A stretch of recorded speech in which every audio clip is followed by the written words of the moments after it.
So I guess it's time for the review of OxygenOS 12 for the OnePlus 8 series and 9R. And now that is rolling out, I did try it for some days. So let's see how my experience has been in the past few days. And also before we start, make sure you tap on that subscribe button if you haven't already. It will keep you up to date with all the latest videos. And in case you wish to watch this video in Hindi language, here is a card to the BitTech Hindi channel. Also, if you wish to know all about the features of OxygenOS 12, then feel free to check out the older video that I posted on this channel. Now starting off with the things that I missed out. Well, for starters, you can use the gcam mod, yes, and all the other lenses as well on it. So yes, it looks like they did fix that issue from older versions of OxygenOS 12.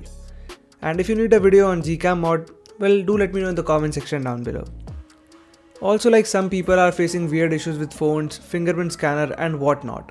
So if you are facing all of those, then consider formatting the data after taking a backup, as that would be for the best and will definitely resolve some of your issues.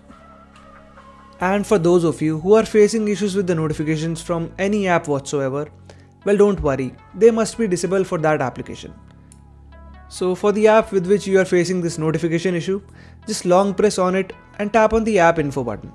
Now click on manage notifications, and here, as you can see, these are denied by default, which is very stupid from OnePlus. So click on allow notifications, and you will have to do this with all applications from which you are not getting any notification at all.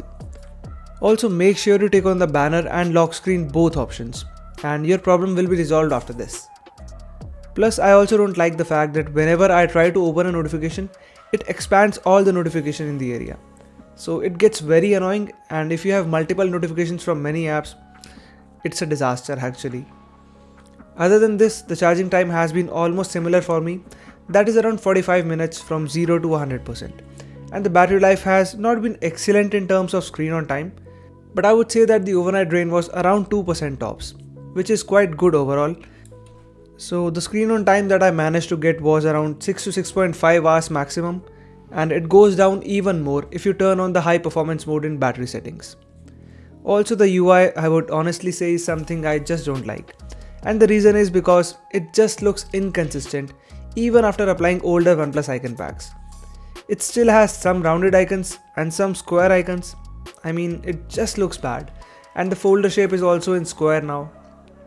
So it's like as if you are forced to use that shape, which is not cool. Honestly, they just ruined the look and feel of the system.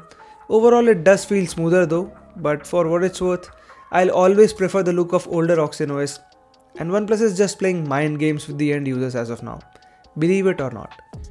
So if you want the cleanest and stock Android experience, I would still go with custom rooms or stay with OxygenOS 11.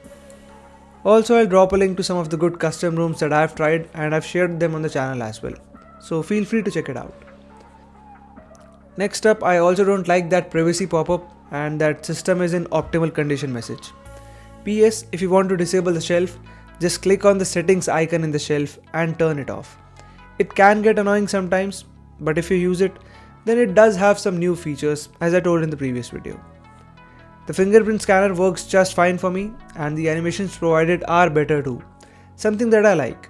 But the fonts used in the system are just way too bold and they look awful, to be honest.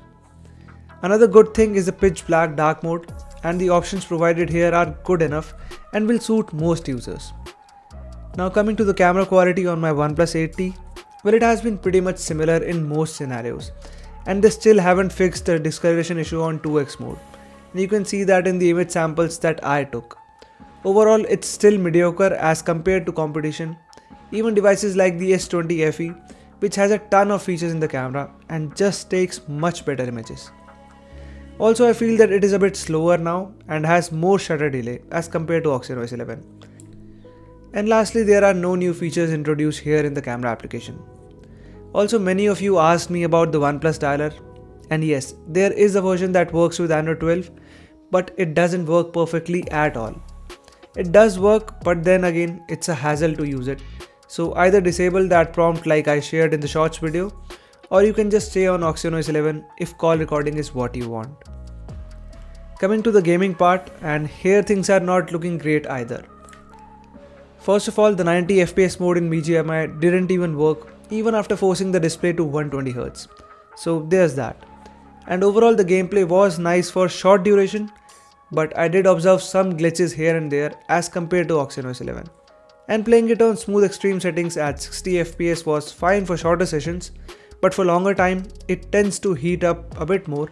But since I am a casual player, I had minor complaints, but overall I would advise you to stick with OxygenOS 11 for gaming purposes, as it supports 90 FPS mode and overall feels a bit smoother than this version. And yes, you can roll back to OxygenOS 11 very easily, so here is a cut to that video as well. Overall, if I were to say, well, it feels like a mixed bag. And why, you might ask? Simply because the UI here took some back steps in the look and feel. And no, I am not able to accept that change simply because how good it used to look in past. The smoothness in certain things can be felt, yes, and the haptics are a bit better too with this unified OS, but I feel a lot has been sacrificed for a little benefit here. And I would have appreciated if they focused on fixing issues like the camera quality and also providing users with an alternative dialer application. Basically on things that matter the most, and not some random theme store or hybrid UI.